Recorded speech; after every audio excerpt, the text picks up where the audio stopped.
Welcome back, AIM Yes. Squad. Welcome everyone back. AIM Sports. What a week 8 Yes. of football on Sunday. It was wild. It was Like everything from all the games we called, even just regular football, injuries galore. It was tough. yeah, I know. But hey, listen, we're in week 9, another week ahead of us. That's what it is. Let's just go back and recap what week 8 had in store for us. Let's do it. All right, let's just get it started, Irshad. Week 8, myself and my brother, we came in with our current records. Me as 8-10-3. My brother was 10-8-3. Yep. You know, Sundays are his day, just letting you guys know. But hey, let's get into it. We had 3 games of the week we had on Sunday. First game, we had Buffalo versus Seattle, which we favored Buffalo -3. We had KC versus Vegas, which KC was favored -9.5. And we had Dallas and San Fran, where San Fran was favored -4.5. Yeah. So let's just get into it. Game 1, 4 o'clock window. We had Buffalo -3 versus Seattle. My brother and I both chose Buffalo -3. Yeah. They both came out Strong. Buffalo came out. They were like, hey, we're not messing around. We added Amari Cooper, who people say he did understand the playbook. Came out. Everybody was all around. Kean Coleman came up, had multiple catches up there. Yep. Made the corners look silly. That first touchdown, Josh Allen just threw it up to him. Yeah. Jump ball. Boom. He caught the football. Boom. Buffalo's up 7-0. Never looked back after that. Done and done. Buffalo covered the spread. We hit that. But Irshad, let us know. What else do you see in this game that favored Buffalo and made them look so good? Yeah, I mean, 2 things right out of the gate, right? I mean, first things first, we called that even though the line was -3, if you guys tuned into our last podcast, we even said that -3 is actually fairly light. Yeah. We would have probably called -7. And look what happened. They still covered that. And it was something substantial. So right away, James Cook, second game back from injury, back in action, dominated. Yeah, dominated. Picked exactly where he left off. This time around, well, he wasn't off any snap count rest. He was full on in it. 17 carries for 111 yards, 2 touchdowns.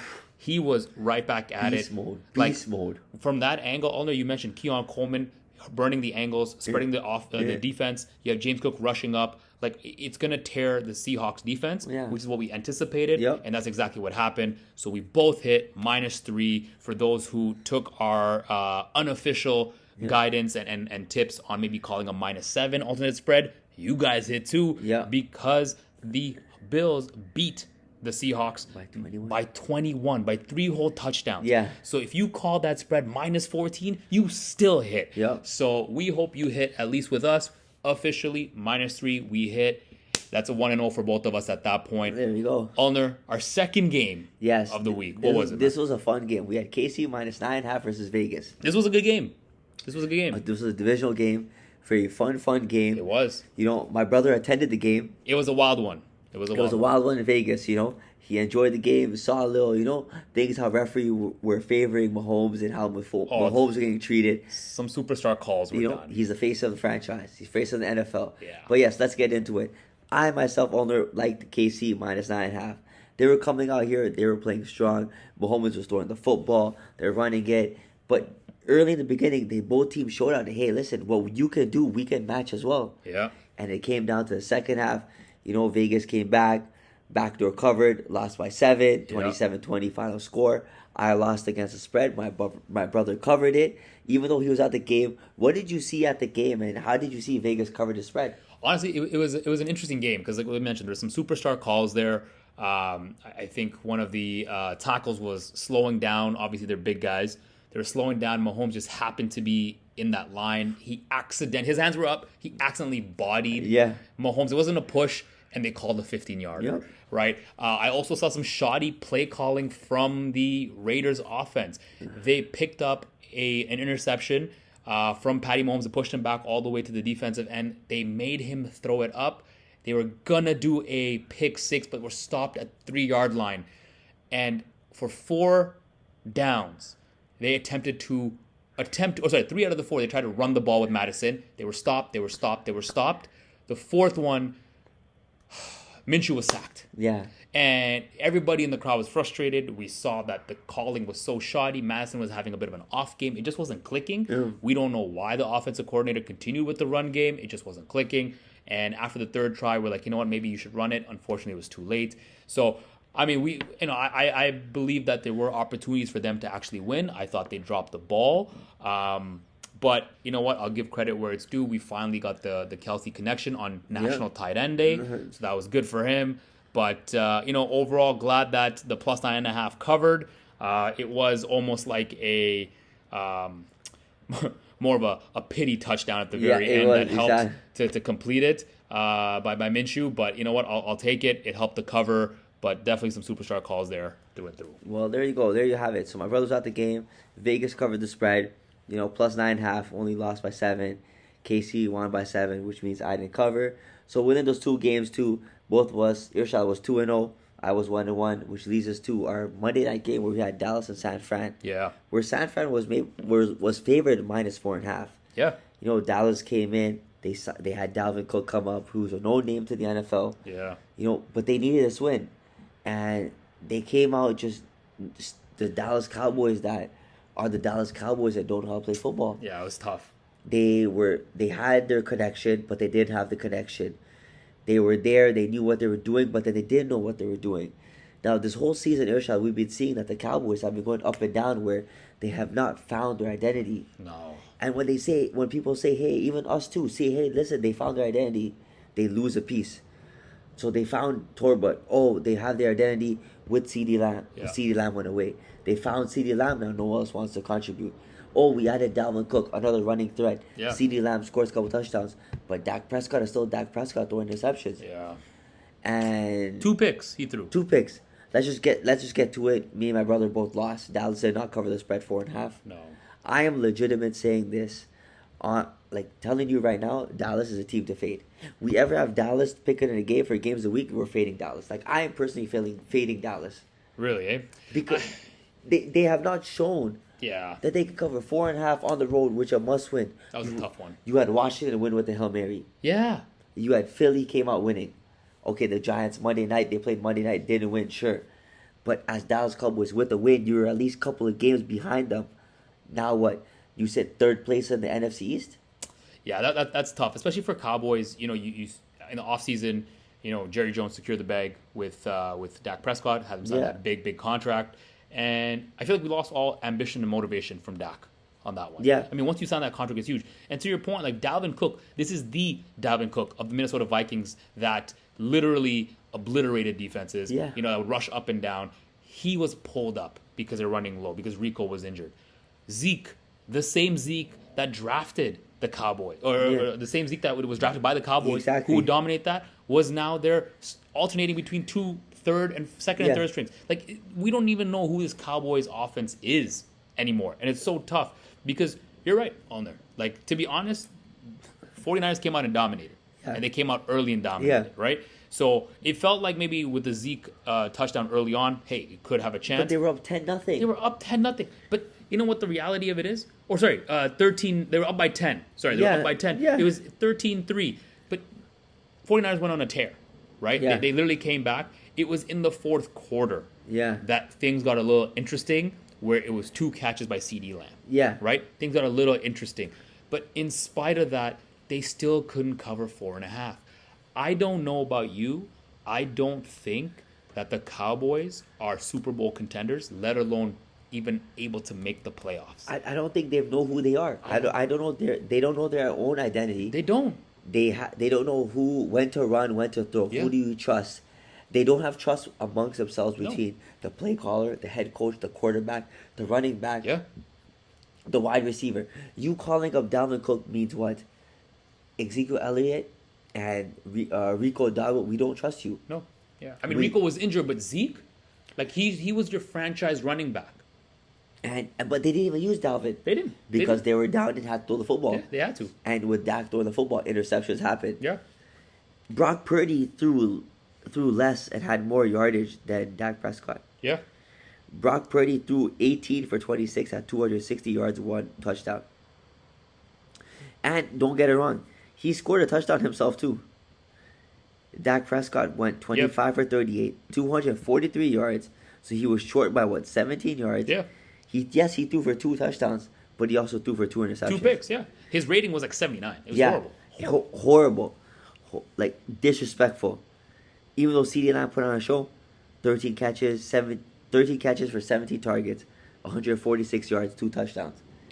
But that goes to show, to your point, they don't know who they are. Yeah. They're so one-sided. Yep. How are you going to give 17 targets. Yeah. So keep this in mind. He attempted 38 throws. Yeah, that's half almost. Nearly half of them went to CD Lamb. Yeah. Like, that is so one-sided. I get it. CD Lamb, great wide receiver, okay? Yeah. No doubt. The fact that he picked up 146 yards out of the 243 that Dak threw, more than half Dak's yardage came from CD Lamb. Yeah. That is so one-sided that, and you know what? Honestly, to some degree, I don't blame them. I don't. Yeah. Because who are you going to give it to in the backfield? Yeah. Who are you going to give it to? Yeah.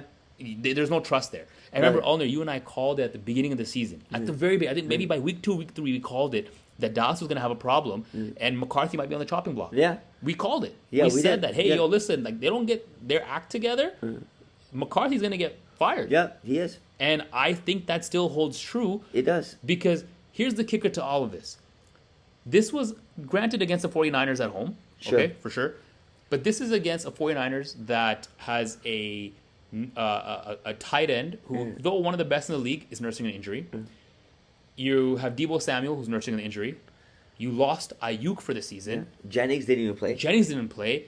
And no McCaffrey. Mason's also has an injury. And he's nursing an injury. These guys are battered, and they still beat the Cowboys. Still. Yep. And it wasn't like it was a team effort. It quite literally was a Dak and CD show. You cover CD, the ball's not going anywhere. Like nowhere. And it was just so disappointing. Similar to the Vegas game, I think that Dallas got 2 pity touchdowns in there. Yeah. Right? I don't think San Francisco really cared at the end of it. They're just like, whatever. We don't want to risk injury. Let it ride. Cool. You want a touchdown? Here's a second. You want a second one? Cool. And they started clamping down, and then that was that. That was it. But there you have it. Dallas didn't cover the spread. We both lost. So, which leads us to the end of the week. I myself only went 1-2. My brother went 2-1 because Vegas, he was there, he saw it. That put him over the edge. Yep. So, leading to our new records. Irshad, tell us our new records. So, our new records on Sunday Night Football as of ending of week 8. Alnoor is 9-11-3. Yep. And as Alnoor mentioned, Sundays are good to me, so I'm 12-9-3. All right. So, there it is. Now, on to the anytime and the kind of the betting side of our Sunday night was our anytime touchdown bet. So, Alnoor, who do we have? We had Joe Mixon. Joe Mixon put on a hell of a game. He did. He came out, he ran the football, was hungry. Stephon Diggs got injured. Yeah. Mixon became the focal point. Yes. Found the paint, scored a touchdown. Anybody that rode with him, 1.68 times a unit, or 6.6? 6.6. Yeah, 1.66 times a unit. Beautiful value, found the paint, led his team to victory. Hey, we hit that. Let's go. That's there it. We go. So hope you guys tailed that with us because we ate. Hopefully you guys did too, which leads us to our 3-leg parlay that we had. So we had Josh Allen rushing for 25 yards, and we called the over, and he hit. He got exactly 25 yards. 25 yards. So technically it wasn't a loss. It wasn't a win. It wasn't a push either, but we still got it. It was 25 plus. There we go. Now, the next two things we had was Drake London, over 66.5 receiving yards. Unfortunately, he got 34. And then we had Montgomery from the Lions at 50 yards rushing. We called the over. He got 33. Jameer Gibbs picked up the Lions share. We thought Montgomery was going to come up. He had, that first touchdown. Yeah. He ran, but they just didn't feed it to him, I guess, Yeah. I mean, Gibbs got that game. Yeah. I mean, unlike the Cowboys, they actually have a solid backfield. Exactly. They can alternate to keep the defense guessing. You can't watch film on both running backs to be prepared for both. Exactly. They both have you don't know what you're going to get, yeah. You don't. But unfortunately, we didn't hit that parlay. But stay tuned because we cooked up something nice this time. Exactly. A little bit more attainable this year. Yes. And definitely more profitable. So, and lastly, to close off our fantasy, Alnoor, who do we have for the week? So listen, we had quarterback Jordan Love. Jordan Love played the game, but only had 5.7 fantasy points. It was tough. It was tough for us, but it's okay.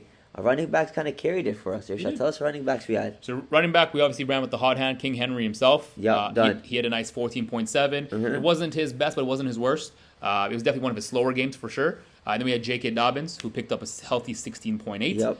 And then we got into our wide receiver. Yes. Who do we have for wide receivers? So we had Amon St. Brown. We thought Detroit was going to come out, throwing the football, have some fun, end up 8.7 fantasy points. But then we talked about someone we said earlier on the game of the week that didn't, played his game, should have got his team covered, but they didn't do it. We had CD Lamb, 2 touchdowns, 39.6 fantasy points, which was booming, highest we had all week from anybody we had in any position. This was anticipated. We were waiting for this ball. We were waiting for this. We even said, anybody that tuned in last week, CeeDee Lamb is going to have a breakout game. This was it. And he did have a breakout game. Which now leads us to our tight end, where my brother was at this game. Who do you have? So we had Mr. Bowers himself on National Tight End Day. He got 10.8 points. Not the highest, not the worst, but mediocre for a tight end, especially today. Tight ends are a little bit on the lower end. Yeah. But glad he was able to pick up nearly 11 for us. But for every good offense, there is a good defense. Yes. Which leads us to our defense, which was... Black and yellow, Pittsburgh Steelers. There we go. Monday night, came out. Haven't lost a Monday night game since, 92? Yeah, crazy. Russell Wilson came out to play. Daniel Jones for the Giants is not Daniel Jones. No. Listen, me being a Giants fan, tell you personally, Daniel Jones needs to go.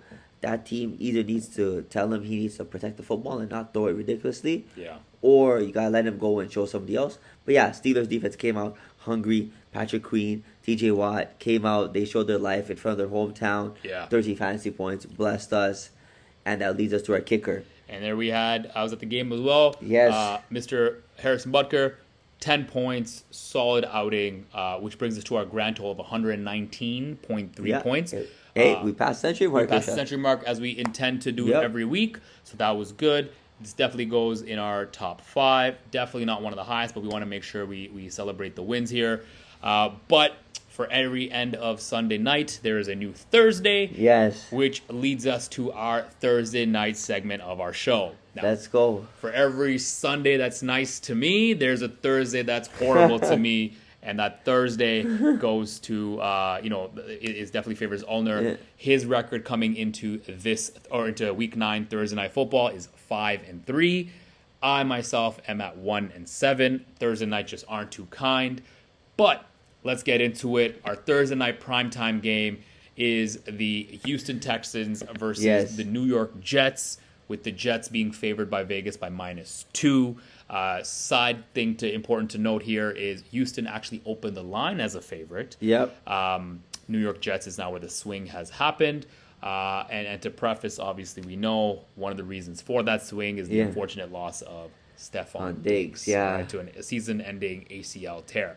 But here we are. We're going to call the game as it is based on the current line. So -2 for the Jets. Alnoor, let me throw it to you first. What's your call? Why? What are you seeing? What are you thinking? Lay it on us on the AIM squad here. So you have the Houston Texans. Beautiful football. A lot of talent on that team. You lost Nico Collins. You lost Stephon Diggs. You have Tank Dell. What is your identity? Show the NFL. Show the world on Thursday night. Short rest. Yeah. Show the world what your identity is. Now you have the other team. You got the New York Jets. Yeah. The New York Jets are terrible. Mm-hmm. That team is the most losing profitable team in the NFL till today. That team with the caliber and players, the name that they have on that team, cannot find a win or even cover the spread. Yeah. It's mind-boggling to me. Like, I don't understand it at all. You have Aaron Rodgers, Devontae Adams connection. Lazard, who's there too. Yes, he's kind of injured. You have Garrett Wilson, Brees Allen. You have a lot of pieces on your team that are here that be able to win football games and not be where you are. The New York Jets are in last place in the division. Who would have thought Aaron Rodgers would be in a division in his career be in last place? 2-6, tied with the Patriots, who they lost to last week. And then you have the Miami Dolphins at 2-5. And then you got Buffalo Bills 6-2. Sure. Right now, the Jets do not see playoffs. No, they don't. Like, the Jets are 8th away, second last in the league. The Titans are the only team worse than them in that conference. With Aaron Rodgers, did anybody ever expect Aaron Rodgers to be second last in his conference? I don't see. I've never pictured that in my life. I think retirement's definitely the R word he's probably considering now at this point. He has to be. Or is it play calling? Or is it just people just don't know how to adapt to him? Well, I mean, that's why they brought Devontae Adams back. Sure, we didn't see a difference past 2 games. No, I mean, honestly, it's on the upswing, sure, right? More yardage, more receptions, but I don't think it's going to be a difference maker unless they start getting the connection together. Devontae Adams even said, the team's not finishing, and then last week he didn't do anything. Yeah. So now it's sitting here, we're like, what Aaron Rodgers are we going to get? Yeah. Are we going to get Aaron Rodgers who is there, or are we going to get an Aaron Rodgers who likes to play Thursday nights? Yeah. Aaron Rodgers, 10-4-1 against the spread on Thursday nights? Yeah. If I'm not mistaken. 10-4-1 on Thursday. He's 10-4-1 on Thursday. Yeah. Thursday nights against the spread. Yeah. So are we going to get that Aaron Rodgers, or are we going to get an Aaron Rodgers who just is there to play football? Yeah. Trying to save, not to get injured, save his team. This Houston team has a lot of injuries. Yes, they have a really good defense, but you lost two of your best weapons. Yeah. Nico Collins and Stephon Diggs. Just tough. Now, the Jets are vulnerable. They're going to sit there and be like, hey, CJ Stroud, we need you to throw the football. And they have a good pass defense. They do. In the league, yeah. They'll be like, hey, Joe Mixon, run the football, we got you. Yeah. Throw to Tank Dell, we got you. Yeah. Now what do you do, CJ Stroud? I mean, I don't know. This game for me, like, to be honest with you, my brother, the Houston Texans can afford a loss. yeah.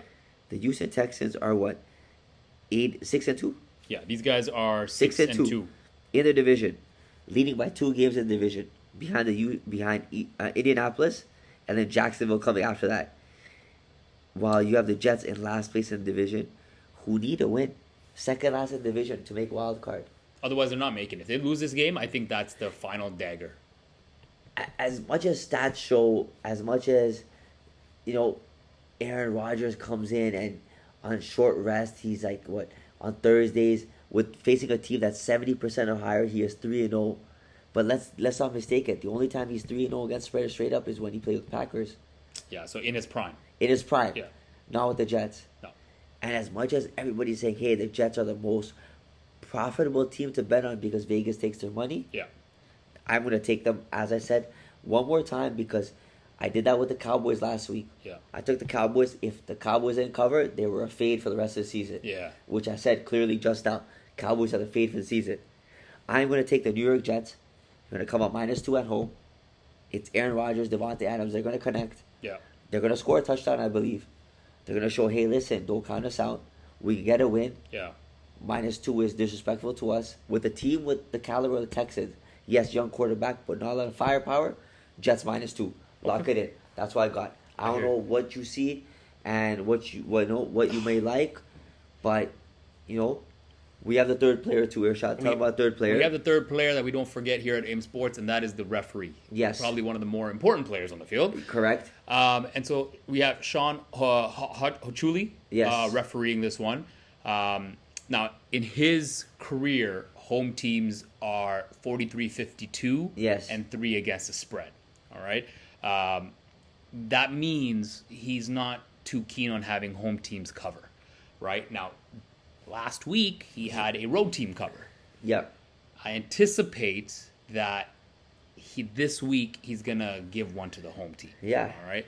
So there's a couple of ways I see this game. Right. Like, I mean, you want to be as close to 500 as you can, of course, with Sean, and he gave the win last week. I think this week it'll go to the Jets' favor, but I also look at from the angle of the experience. So yes, I do think Rodgers passed his prime, but I also look at the experience and the veteranship of Rodgers against the, I don't want to say inexperienced, but rather the newer, the ability for someone to go through something for the first time, right? Like the inaugural short rest week. Yeah. And this is the first time that CJ Stroud is going to actually be having a short rest. This is across his pro and college careers, which is 4 days, right? Never in his history has he had 4 days or less to prep between games. So this is going to be a test based on his skill set, his mental dexterity, to see if he can bounce back. We obviously know we lost Stephon Diggs over the weekend. Yeah. Nico Collins is slated to come back next week, not this week. So Tank Dell automatically moves to wide receiver 1. Yep. You're pulling up 2 rookies who are essentially all the reserves coming in and now playing in what is wide receiver 2 and wide receiver 3 caliber. So it's not to say that these guys are bad, because they are in the NFL for a reason, but from the essence of, can they handle the mental piece? Can they handle prime time? Can they be trusted on primetime football? It is short Halloween. Rest. It is a theme night, right? So it is a Halloween night. It is in arguably one of the largest markets in the United States, in New York, right? So can these youngins hold it down? And that goes for CJ Stroud as well, right? Can he hold it down facing the adversity in losing his wide receivers, his trusted wide receivers? In terms of receiving core, Quite literally, it goes Nico Collins, number 1 receiver. 100%. Stephon Diggs, number 2 receiver. Not there. So number 1 and 2 aren't there. Yeah. You have Tank Dell as number 3. Yeah. And Schultz as your tight end as number 4. Mm-hmm. So now those two are going to have heightened abilities to call plays or be involved in snaps and be in plays. So that's CJ Stroud's angle.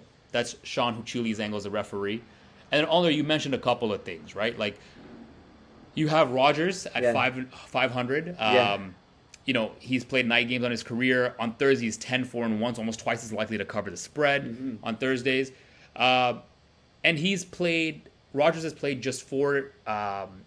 on just 4 days of rest 13 times in his career. Wow, right? okay. So he's definitely experienced this. Yes. Right? And in a short rest time, he's 9-3-1. So 3 times as likely to cover the spread in those games. And he covers the spread by nearly 6 points. So based on this logic, the Jets should win by nearly 8 points. Touchdown or more. Yeah. Right? Now, reality of it is, do I think it's going to be like a Buffalo like last week where they're covering it by more? I don't. I wouldn't be as confident with this game. But I do think there is precedent to say that they would cover by 2. That being said, Rodgers is well past his prime, right? He is having a pretty horrible season, as we know. Yeah. He's 2-6 against the spread this year. You know, he's had, you know, he had a big monumental game December 2021 where he had a 300-yard passing game. But since that game to date, he's only 12-19 against the spread. So it's tough because as good as he's also been as bad. Yeah, exactly. Yeah. Right. So it's kind of been tough that way. But from a historical perspective, Rodgers understands what it feels like to be on a short rest in prime time. He's ready for it. Like I said, it's during his prime at the Packers, maybe not so much as the Jets. But it's tough. It's tough to see it that way.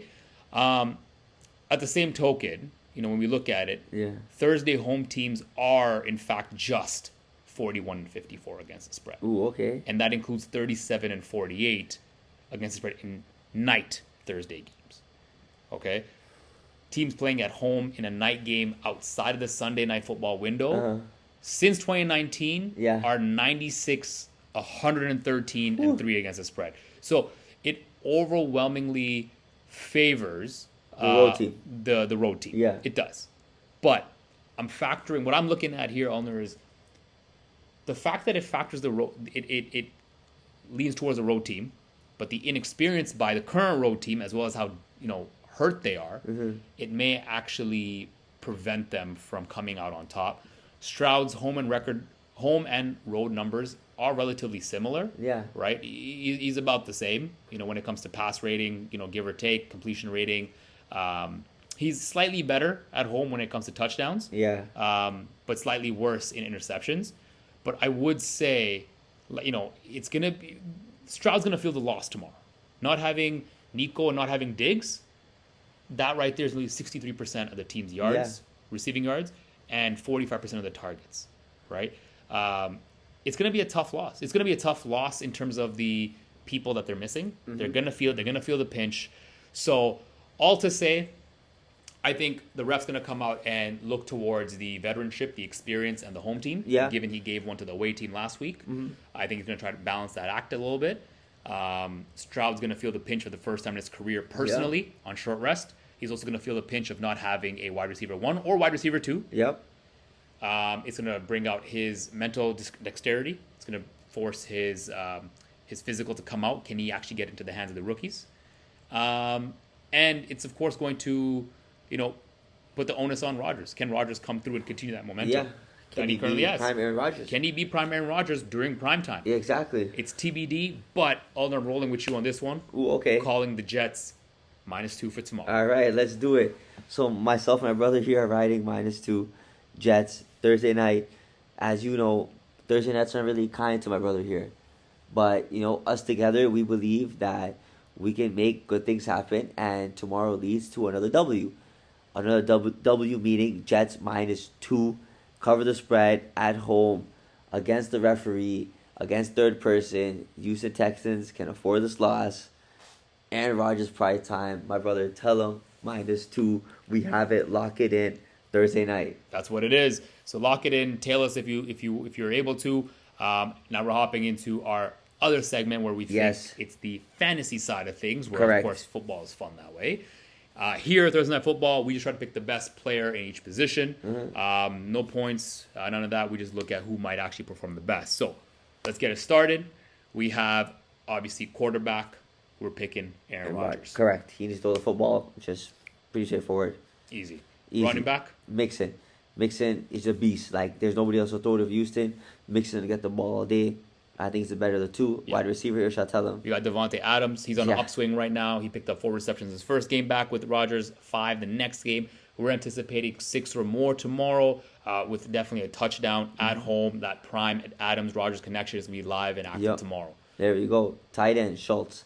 Yes, we have Conklin on the other side that Aaron Rodgers likes to throw, check down to. But I also feel Breece Hall, Wilson, and Devontae Adams.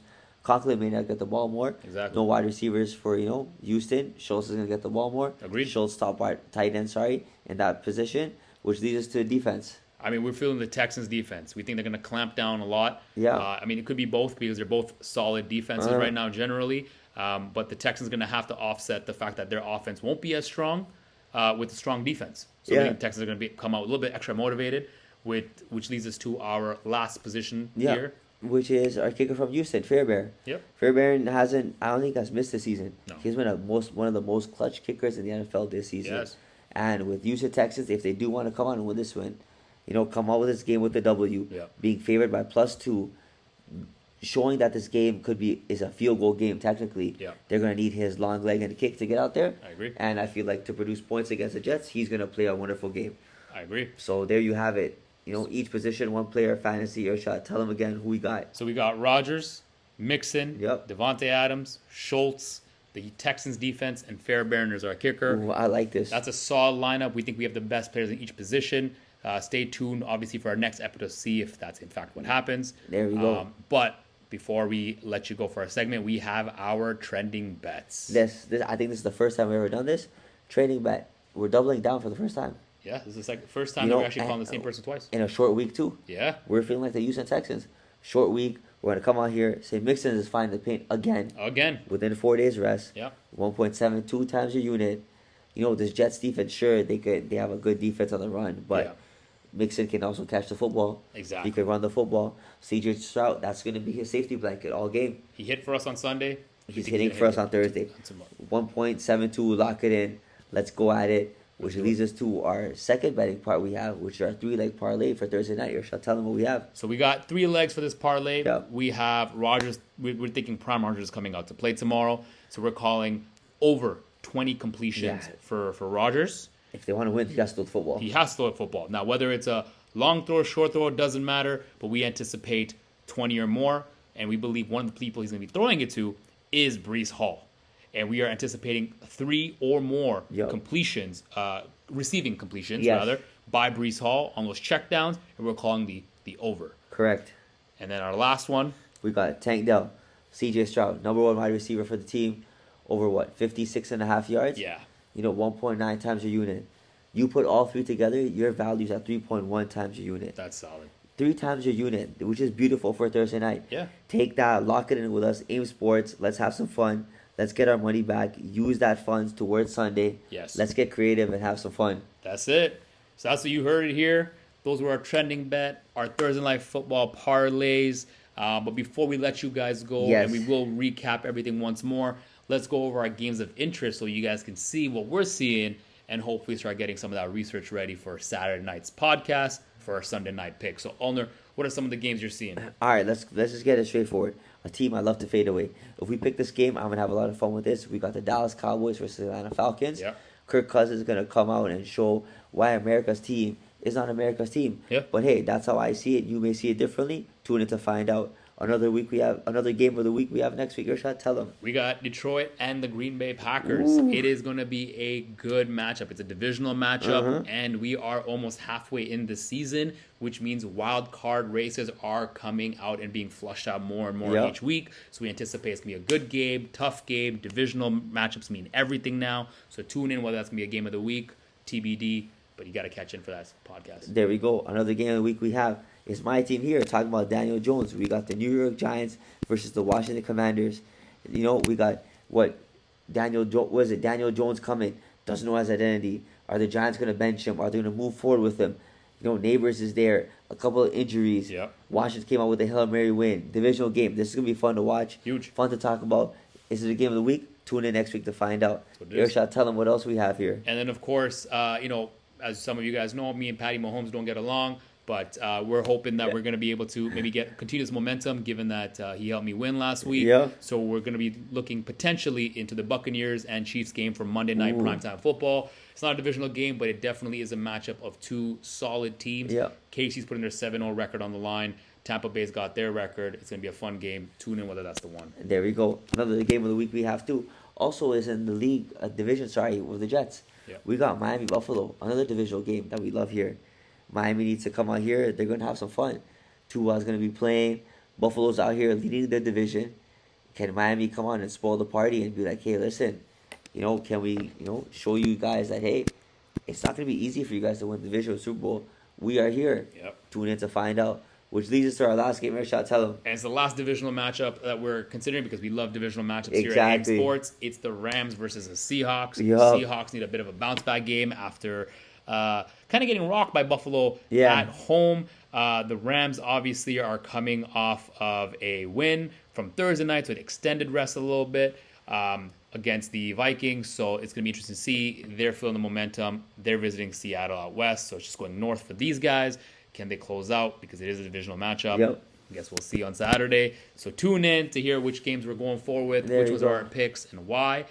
But that is our games of the interest. We'll run it back for you one last time for our recap of our show. Alnoor, let's start it off. All right, game of the week. So game of Thursday, which is the only game that's happening on Thursday. Yep. We got the Jets versus Houston in New York or New Jersey, I would say. Jets are favorite -2. My brother and I both love -2 Jets. They need this win. Rock with us. That's our pick for together. There's no rivalry here on Thursday. Let's go get it. Next thing we have is our fantasy. Irshad, what's our fantasy? So we have fantasy. We have our best quarterback is going to be Aaron Rodgers. Yep. Our best running back, Joe Mixon. Our best wide receiver, Devontae Adams. Our best tight end, we got Schultz. Best defense is the Texans, and the best kicker is Fairbairn. There we go. Trending bet. Mixon finds the paint again. 4 days rest. 1.72 times a unit. Let's have some fun with it. Let's do it. That's our trending bet, which leads us 3-leg parlay. Irshad, tell them. So to close out our TNF parlay, we have Rodgers for more than 20 completions. We have Brees for more than 3 receiving completions. And we have Tank Dell for more than 56.5 receiving yards at 3.1 times. I love this. I love that 3-leg parlay right there. So there you go, guys. There you go. Thank you for tuning in. You heard it here first. Yes. Lock it in. It's Halloween. Like Alnoor likes to say, it's spooky season. Yes. The spook is going to finish tomorrow. The question is whether or not the Jets are going to cover. That's it. It's the only way to find out. But we appreciate you guys for listening to us from Canada, from U.S., all around the world. Tune in to Saturday night for Sunday's pick. See how we did on Thursday. Hope you ride with us. You know, gamble responsibly. Gamble what you can afford. We love you from AIM Sports Betting. We'll see from you Saturday and find out. There you go. We out of here. Peace. Peace.